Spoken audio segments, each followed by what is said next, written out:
دین اسلام نے ہمیں یہ بتلایا ہے کہ یہاں آنے سے پہلے سب لوگ عالم ارواح میں تھے، اور یہاں آنے کے بعد سب لوگ عالم دنیا میں آ گئے۔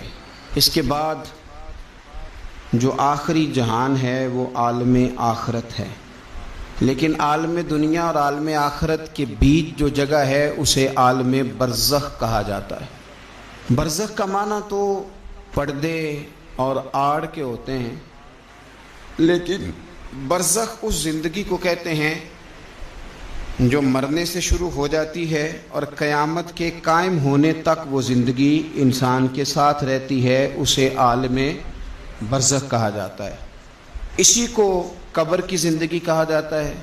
لیکن عالم برزخ کیوں کہا جاتا ہے، اس کی کیا وجہ ہے؟ تو اس کی وجہ یہ ہے کہ ہر آدمی کو قبر نصیب نہیں ہوتی، تو جو جل کے مر گیا جزا اور سزا اسے بھی ملے گی، عذاب قبر اسے بھی ہوگا، پر اس کا نام کیا ہے؟ عالم برزخ۔ جو آدمی دریا میں ڈوب گیا جزا اور سزا کا معاملہ اس کے ساتھ بھی ہے، لیکن نام اس کا کیا ہے؟ عالم برزخ۔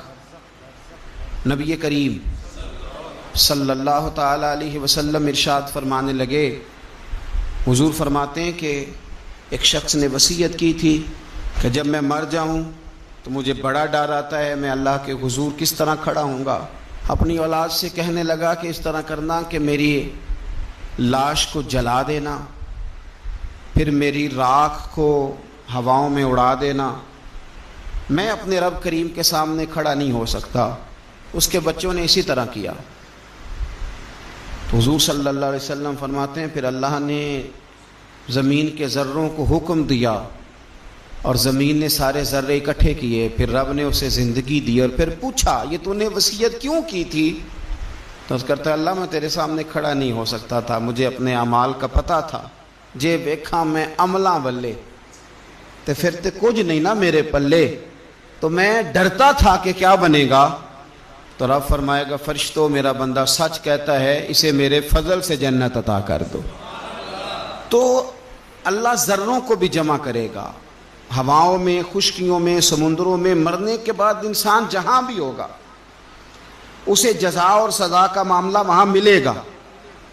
اب عذاب قبر جو ہے، قبر کے اندر جو انسان کا عذاب ہے تو وہ بھی عالم برزخ کا عذاب ہے۔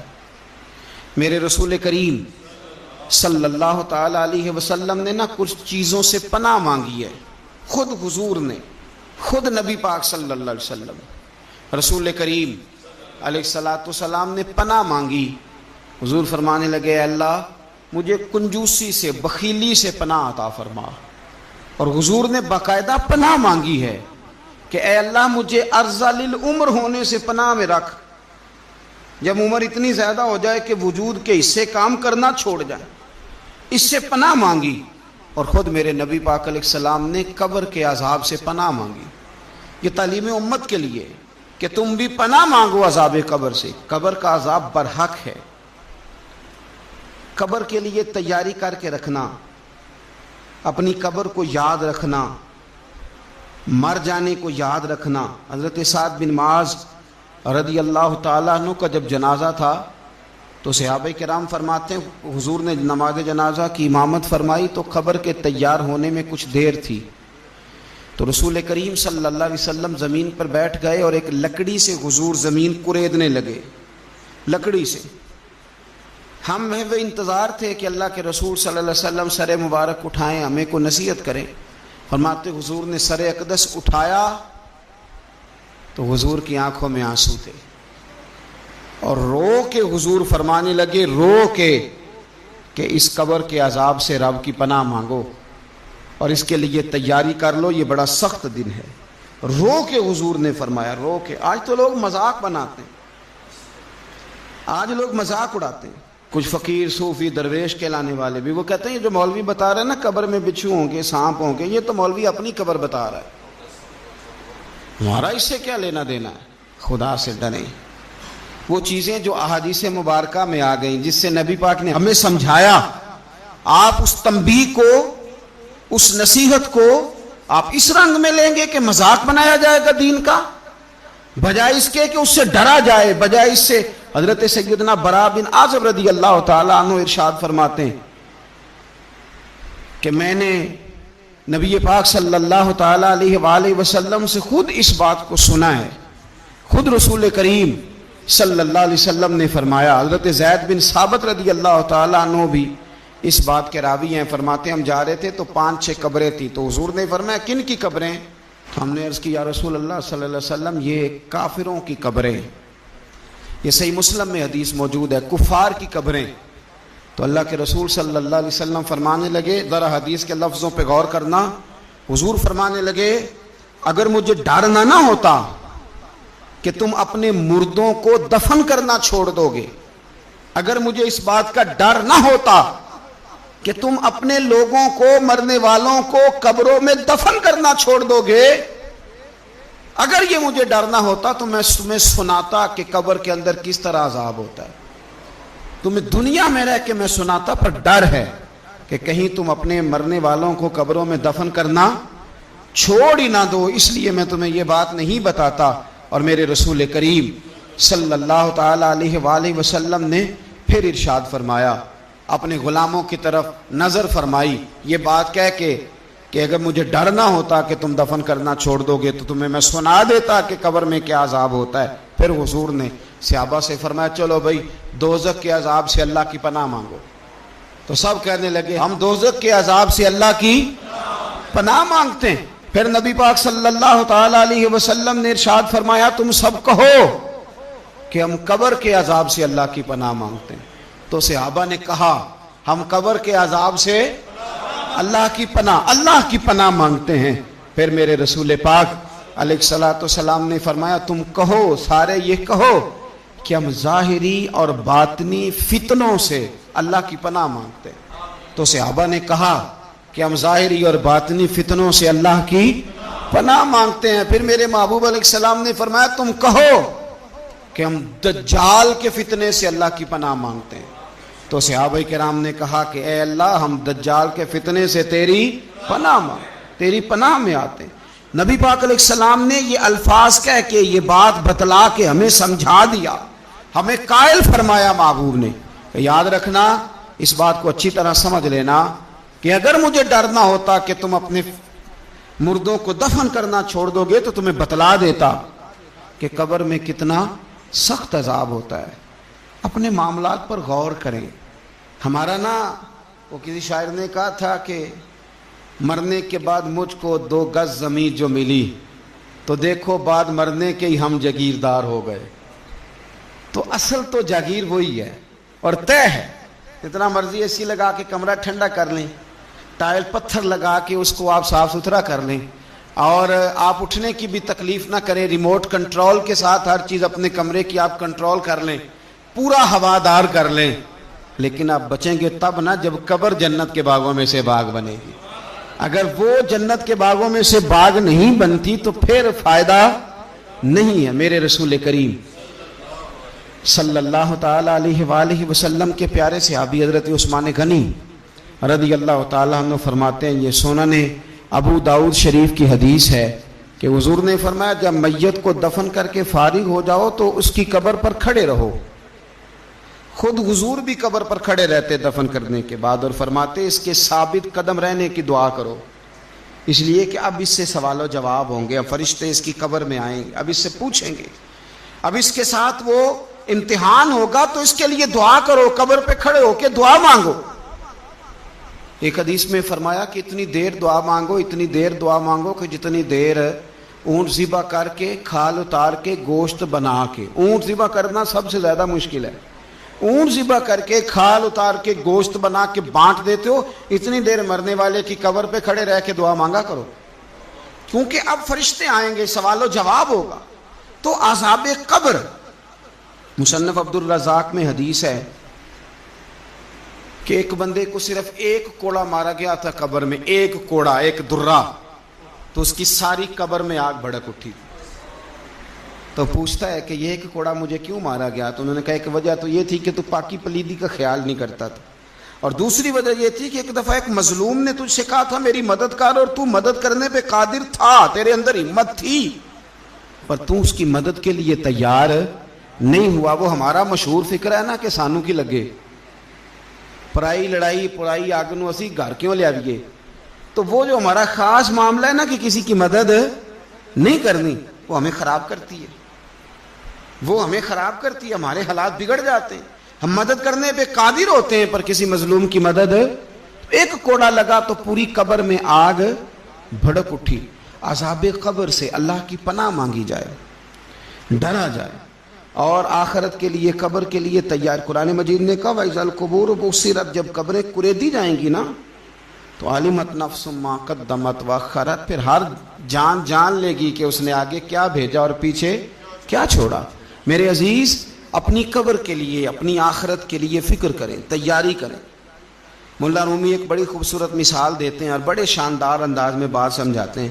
وہ کہتے ہیں مصر کے اندر نا ایک رواج تھا کہ وہ سال کے آخر میں, سمجھ لیں ذی الحج کے آخری دن, یا جس طرح آج کل لوگ جنوری فروری سے کام چلاتے ہیں, تو وہ دسمبر کی آخری تاریخ کو نا پچھلے بادشاہ کو معطل کر دیتے تھے, اور یکم تاریخ کو وہ جا کے دریا کے کنارے کھڑے ہوتے تھے تو کشتی آتی تھی, جو پہلا آدمی اترتا تھا اسے بادشاہ بنا لیتے تھے.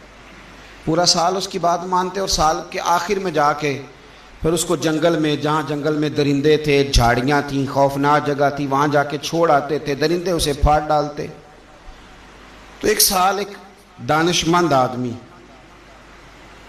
اترا, وہ تو اس کو انہوں نے کہا کہ بھئی تو ہمارا بادشاہ ہے. انہوں نے کہا یہ کیا بات ہوئی, تو بادشاہ ہوں تو کیا مطلب. انہوں نے کہا جی ہمارا اصول ہے, پورا سال تیری بات مانیں گے, سال کے بعد جنگل میں چھوڑ آئیں گے. کہنے لگا سال تو بات مانو گے نا. نے کہا ہاں.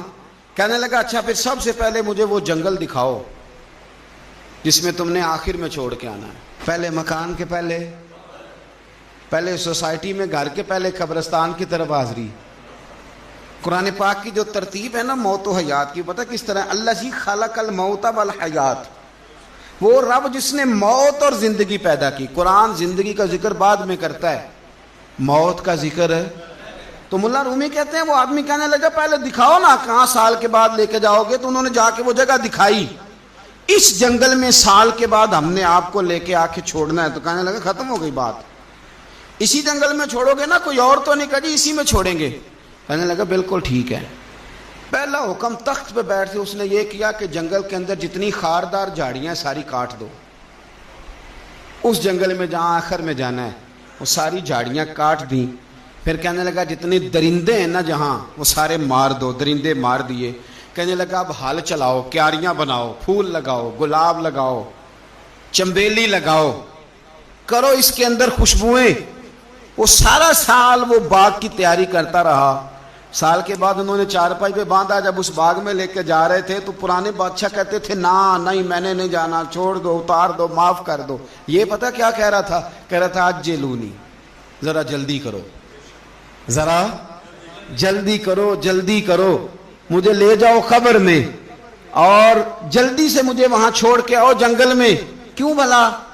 اس لیے کہ اس نے فارغ بیٹھ کے موج نہیں کی, اس نے اپنی آخری جگہ کے پھل پودوں کی تیاری کی.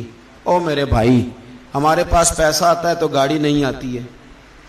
اگر تھوڑا پیسہ زیادہ بڑھ گیا تو چلو وہاں بھی پلاٹ لے لو. کوئی بندہ بھی اپنی آخرت کے لیے, قبر حشر کے لیے سوچنے کو تیار. جتنے مکان آپ نے بنانے ہیں نا, بچوں نے بعد میں لڑنا ہے, انہوں نے کہنا کارنے والا ابا مجھے کہہ گیا تھا کارنر والا تیرا ہے, نے کہا تھا مجھے ابا جی, مجھے کہہ گئے تھے کہ تم پہلے بڑا ہو گیا تھا, تو کمائی کرنے لگ گیا تھا, لہذا یہ سارا تیرا ہی ہے. وہ سب کو کوئی نہ کوئی بات ابا کان میں کہہ ہی جاتا ہے, سب نے اپنے حصے کی کوئی نہ کوئی بات یاد کی ہوتی. ابا نے کہاں جانا ہے؟ جہاں حالت بڑی خراب ہے, جہاں حالات بڑے پیچیدہ ہیں, مہربانی فرمائیں.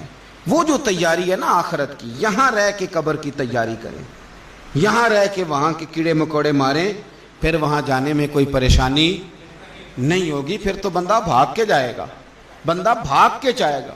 میں سنیا رات قبر دی کالی, تو پھر کہنے لگے میں تے بھی سنیا اتھے اونے ہونا ہے جدے موڈے کملی کالی. تو یہ تو تب ہے نا کہ جب آپ نے اس کے لیے کچھ تیاری کی ہو. میرے رسول کریم علیہ السلام نے مومن کی قبر کا حال بھی بتایا. یہ تو ہے نا عذاب ان لوگوں کے لیے جو نافرمانی کرنے والے ہیں، یہ ان کی قبر کا حال بتایا۔ تو سنن ترمذی میں، صحیح ابن حبان میں حضرت ابو ہریرہ رضی اللہ تعالیٰ عنہ بیان کرتے ہیں کہ حضور صلی اللہ علیہ وسلم نے فرمایا جب میت کو قبر میں رکھا جاتا ہے تو اس کے پاس سیاہ رنگ والے اور نیلی آنکھوں والے دو فرشتے آتے ہیں اور اس کو اٹھا کے بٹھاتے ہیں۔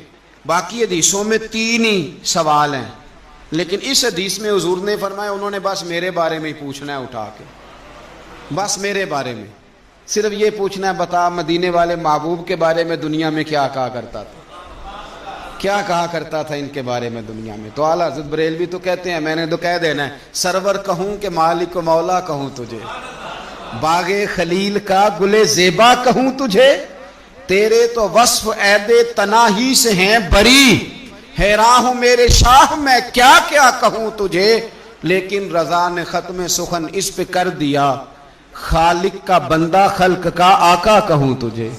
اور پیر میر علی شاہ صاحب کہتے ہیں میں نے وہاں یہ کہنا ہے کہ مکھ چند بدر شاہ شانی ہے تے متھ چمک دی لاٹ نورانی ہے، کالی زلف تے اکھ مستانی ہے، مخمور اکھی ہیں مد بھریاں، سبحان اللہ، ما اجمل کا ما اکمل کا ما احسن کا، تے کتھے میرے علی کتھے تیری ثنا، مشتاق اکھیں کتھے جاڑ۔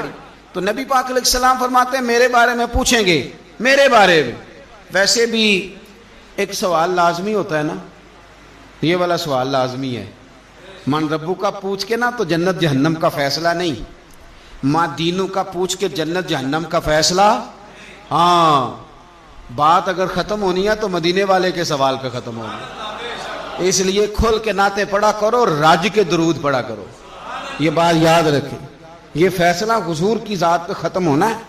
میرے نا وہ شکایتیں کرتے ہیں نا لوگ آ کے، تو ایک بچی کو ہمارے ہاں داخل کرانے کے لیے ایک صاحب لے کے آئے تو کہنے لگے بڑا عرصہ اسے فلانے مدرسے میں داخل کرایا، سوائے نعتوں کے کچھ بھی نہیں سیکھا اس نے۔ تو میں انہوں آکھیا چاچا جی جڑی اصل کام سی وہ تو سیکھ گئی ہے نا تہاڈی بچی، قرآن و سنت بھی حضور کی نعت ہی ہے، لیکن آپ کو پتہ ہے کہ بات ختم مدینے والے کی نعت پہ ہی ہوتی ہے، حضور کا پیار اصل ہے۔ تو حضور فرماتے ہیں میرے بارے میں پوچھا جائے گا، وہ کہے گا کہ ان کے بارے میں کیا پوچھتے ہو، اشہد ان لا الہ الا اللہ واشہد ان محمدا عبدہ ورسولہ۔ تو فرماتے ہیں پھر اسے نا ایک طرف کھڑکی کھولی جائے گی تو جہنم کا دروازہ دکھایا جائے گا اور اسے کہا جائے گا اگر تو سوالوں کے صحیح جواب نہ دیتا تو دوزخ میں جاتا، لیکن اب تو نے صحیح جواب دیے ہیں۔ تو حضور فرماتے ہیں اس کی قبر 70 گز چوڑی اور 70 گز لمبی کر دی جائے گی۔ کتنی جی؟ مسجد میں اے سی والے حال میں جگہ مل جائے تو بندہ بڑا سکھی رہتا ہے، اور صبح جائے بینک اور پہلی لائن میں موقع مل جائے تو بندہ بڑا سکھی رہتا ہے کہ میرا جاتے ہی کام ہو گیا۔ او خدا کے بندے، قبر بندے کی قبر، مکان اچھی سوسائٹی میں اچھا خستہ اور سستا مل جائے تو بندہ کہتا ہے کہ سودا بڑا باریدہ لب گیا، بھائی بڑا کمال ہو گیا، مزہ نہیں آ گیا۔ قبر 70 گز لمبی اور 70 گز چوڑی، اور یہ ترمذی شریف پڑھ رہا ہوں، بڑی مزیدار حدیث۔ نبی پاک صلی اللہ علیہ وسلم فرمانے لگے پھر اس کی قبر کو نور سے بھر دیا جائے گا۔ حضور کو پہچان گیا نا، قبر نور سے بھر دی گئی اور جب 70 گز لمبی کر دی گئی تو بڑے پیارے لفظ ہیں حدیث کے۔ حضور فرماتے ہیں وہ بندہ پھر فرشتوں سے ایک بات کہے گا، عربی میں بھی ہے اردو میں بھی ہے، پر میرا دل کرتا ہے پنجابی میں بتاؤں۔ وہ نا فرشتوں سے وہ بندہ کہتا ہے جب قبر ہو گئی نا 70 گز لمبی 70 گز چوڑی اور نور سے بھر گئی، قربان جائیں، حضور فرماتے ہیں وہ مردہ وہ جو قبر میں پہنچا ہے، جب اس کی قبر کو یہ شان ملتی ہے تو فرشتوں سے پتہ کیا کہتا ہے؟ کہتا ہے میں گھر نہ دسا وہاں جا کے، یہ ذرا گھر نہ بتاؤں دوڑ کے، یہ ذرا میں اپنے گھر بتاؤں باقی کہ اللہ نے بڑی خیر کر دی، اپنی اماں نو دسا وہاں، اپنی اماں نو میں بچوں کو بتا کے آؤں کہ موج بن گئی ہے، میں بتاؤں اپنی بیوی کو، بتاؤں اپنے بہن بھائیوں کو، میں کار نہ دسا وہاں۔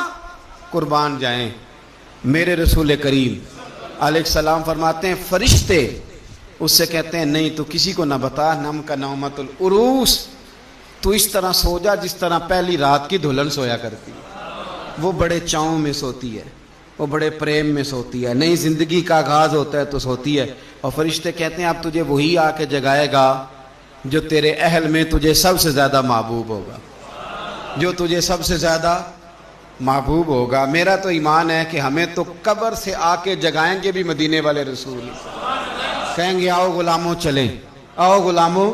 اور وہ کشمیر کے رومی وقت نے میاں صاحب نے کہا تھا بعد مرن دے قبر میری تے میرے اپیرا جے کر پامے پھیرا۔ آپ حسن دیکھیں کلام کا اور انداز دیکھیں، بعد مرن دے قبر میری تے میرے اپیرا جے کر پامے پھیرا، تے قبر دے وچوں ہڈیاں اٹھ کے مجرا کر سن تیرا۔ ایک دفعہ آ تو صحیح، میں لوگوں کو وجد کر کے دکھاؤں گا کہ دیکھو نا وہ آج آئے ہیں، وہ آئے ہیں میرے مزار پہ، آج دیکھو ذرا رنگ تو دیکھو کس طرح نرالا اور انوکھا ہو گیا، وہ خود آئے ہیں۔ مومن کی قبر جنت کا باغ بنے گی، اسے نوازا جائے گا، اسے دیا جائے گا، اسے عطا کیا جائے گا، اسے کہا جائے گا تو سو جا، تو نیند پوری کر، نیند پوری کر۔ میرے عزیز کچھ لوگ ایسے ہیں جن سے عذاب قبر ہوگا ہی نہیں۔ میرے رسول کریم صلی اللہ تعالی علیہ وسلم نے ارشاد فرمایا کہ جو اللہ کے راستے میں شہید ہو گیا، یہ سنن نسائی میں موجود ہے، اسے عذاب قبر نہیں ہوگا، بلکہ ایک حدیث میں تو فرمایا حساب کتاب ہی نہیں ہوگا، اللہ بغیر سوال جواب کے جنت عطا فرما دے۔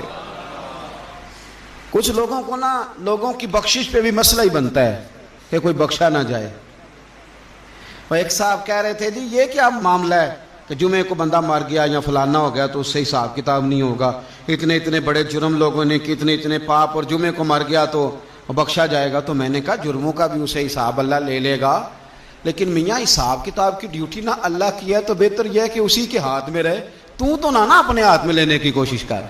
سنن ترمذی کی حدیث۔ ہمیں پتہ نہیں کیا مصیبت ہے، ہمیں پتہ نہیں کیا مسئلہ ہے۔ ایک جنازے سے میں نکلا، آپ یقین کریں کبھی کبھی کلیجہ پھٹ جاتا ہے۔ میں ایک جنازے سے نکلا تو میرے ساتھ ایک بندہ جنازہ پڑھ کے نکلا، تو کہنے لگا جی پیر صاحب دیکھیں آج کتنی دنیا آئی ہے، حالانکہ یہ بندہ اس طرح کا تھا، اس طرح کا تھا، اس طرح کا تھا۔ میں نے اسے کہا، میں نے کہا یار تجھے تو فکر ہی لگ گئی ہے کہیں جنت میں چلا ہی نہ جائے، شرم آنی چاہیے ہمیں۔ اللہ فرماتے ہیں جنت اتنی چوڑی ہے جتنے زمین و آسمان ہے، اس کی چوڑائی زمین اور آسمان کے برابر ہے، تو ہم تو اپنے علاوہ کسی کو جانے نہیں دینا چاہتے جنت میں۔ اور بس کریں، جنت خدا کا فضل ہے، اور اللہ فرماتے ہیں میرا فضل میں جسے چاہتا ہوں عطا کرتا ہوں۔ یہ سنن ترمذی کی حدیث، اور اس کے راوی حضرت عبداللہ ابن عمر رضی اللہ تعالیٰ عنہ، نبی پاک علیہ السلام نے فرمایا جو مسلمان جمعے کے دن یا جمعے کی رات کو فوت ہو، اس کو اللہ تعالیٰ قبر کی آزمائش سے محفوظ رکھتا ہے۔ جو جمعے کی رات فوت ہو جائے یا جمعے والے، یعنی جمعے رات اور جمعے کی درمیانی رات چلا جائے یا جمعے والے، تو اللہ اسے عذاب قبر سے، تو میرے عزیز جو بندہ شہید ہو اس سے عذاب قبر نہیں ہوتا، جو آدمی جمعے کے دن یا جمعے کی رات چلا جائے اسے بھی عذاب قبر نہیں ہوتا۔ اور میرے رسول کریم صلی اللہ تعالیٰ علیہ وسلم نے فرمایا جو بندہ ایک دن اور ایک رات، یہ حدیث صحیح مسلم میں، سنن ترمذی میں، مصنف عبد الرزاق میں موجود ہے، ایک دن اور ایک رات اللہ کی رضا کے لیے اسلامی سرحد پہ پہرا دے۔ میں اور آپ سوئے ہوئے ہیں، لیکن وہ لوگ جو فوجی بارڈروں پہ کھڑے ہیں، دیکھو مدینے والے محبوب کس کس پہ کرم فرماتے ہیں۔ ساری عمر نہیں، 24-25 سال کی سروس نہیں، فرمایا ایک دن اور ایک رات اللہ کی رضا کے لیے جو اسلامی سرحد پر پہرا دے، مسلمانوں کو کافروں سے بچائے، رب اسے عذاب قبر نہیں دے گا، اسے اللہ تعالیٰ اپنے فضل سے معاف فرما دے گا۔ ایک رات اور ایک، تو آپ کیا سمجھتے ہیں کہ ان فوجیوں کی کوئی چھوٹی شان ہے، ان کا کوئی چھوٹا مرتبہ ہے؟ ایک دن اور ایک رات اگر یہ پہرا دیں تو اللہ انہیں اتنا انعام عطا کرتا ہے۔ اسی طرح سن لو، یہ ذرا غور سے سننا، ابن ماجہ کی حدیث، اور اس کے علاوہ مسند ابو یعلا میں موجود حدیث کے راوی حضرت ابو ہریرہ رضی اللہ تعالی عنہ، حضور صلی اللہ تعالی علیہ وسلم نے فرمایا جو شخص بیماری سے فوت ہوا، جو شخص، قربان جاؤں میرے محبوب نے بیماری کا نام ہی نہیں لیا، فرمایا کوئی بھی بیماری ہو، فرمایا جو آدمی بیماری سے فوت ہوا اللہ اسے شہادت کی موت عطا فرمائے گا۔ اور وہ عذاب قبر سے اور قبر کے امتحان سے بھی محفوظ رہے گا. اور حضور فرماتے ہیں اس کو صبح اور شام جنت کے باغوں میں سے رزق دیا جائے گا. جو کسی بھی بیماری سے مرا، لوگ کہتے ہیں دیکھو جی بڑا تانگ ہو کے دنیا سے گیا ہے، تو اس بندے کو بھی عذاب قبر نہیں ہوتا. اسی طرح جو بندہ سورہ ملک پڑھتا ہے، سنن ترمذی میں حضرت ابن عباس سے روایت ہے کہ حضور صلی اللہ علیہ وسلم کے ایک صحابی نے ایک جگہ خیمہ لگایا تو وہاں سورہ ملک پڑھنے کی آواز آتی، کوئی بندہ پڑھنے والا نظر نہیں آتا تھا. جب حضور کی بارگاہ میں عرض کیا تو فرمایا وہاں قبر تھی اور قبر کے اندر بیٹھ کے میرا صحابی سورہ ملک کی تلاوت کر رہا. اگر ہمیں خسرہ نمبر یاد ہو جاتا ہے نا اپنی جگہ کا، اور ہمیں پتہ ہوتا ہے کہ میرے والا حصہ کتنے کروڑ کا ہے، اگر ساری کہانیاں ہمیں یاد ہوتی ہیں تو سورہ ملک بھی ہمیں یاد ہو سکتی ہے. موبائل پہ اس کو ریکارڈ کر لیں، پھر اس کو سنیں کبھی بھی سورہ ملک میں. اور ہمارے سلسلہ عالیہ میں تو سورہ ملک وظیفہ ہے. ہمارے الوظیفۃ الکریمہ میں اعلیٰ حضرت نے لکھا ہے کہ رات کو سورہ ملک اور سورہ یاسین کے بغیر سونا نہیں. سورہ ملک اتنی شاندار صورت ہے کہ نبی پاک صلی اللہ علیہ وسلم نے فرمایا یہ قیامت کے دن اللہ کی بارگاہ میں ناز سے جھگڑا کرے گی اور کہے گی اے اللہ یا تو میرے پڑھنے والے کو جنت عطا فرما یا مجھے قرآن پاک سے علیحدہ کر دے. تو رب کریم پھر اپنے فضل سے پڑھنے والے کو جنت عطا کرے گی. اللہ کریم ہمیں سمجھنے کی توفیق عطا کرے. آخر دعوانا الحمدللہ.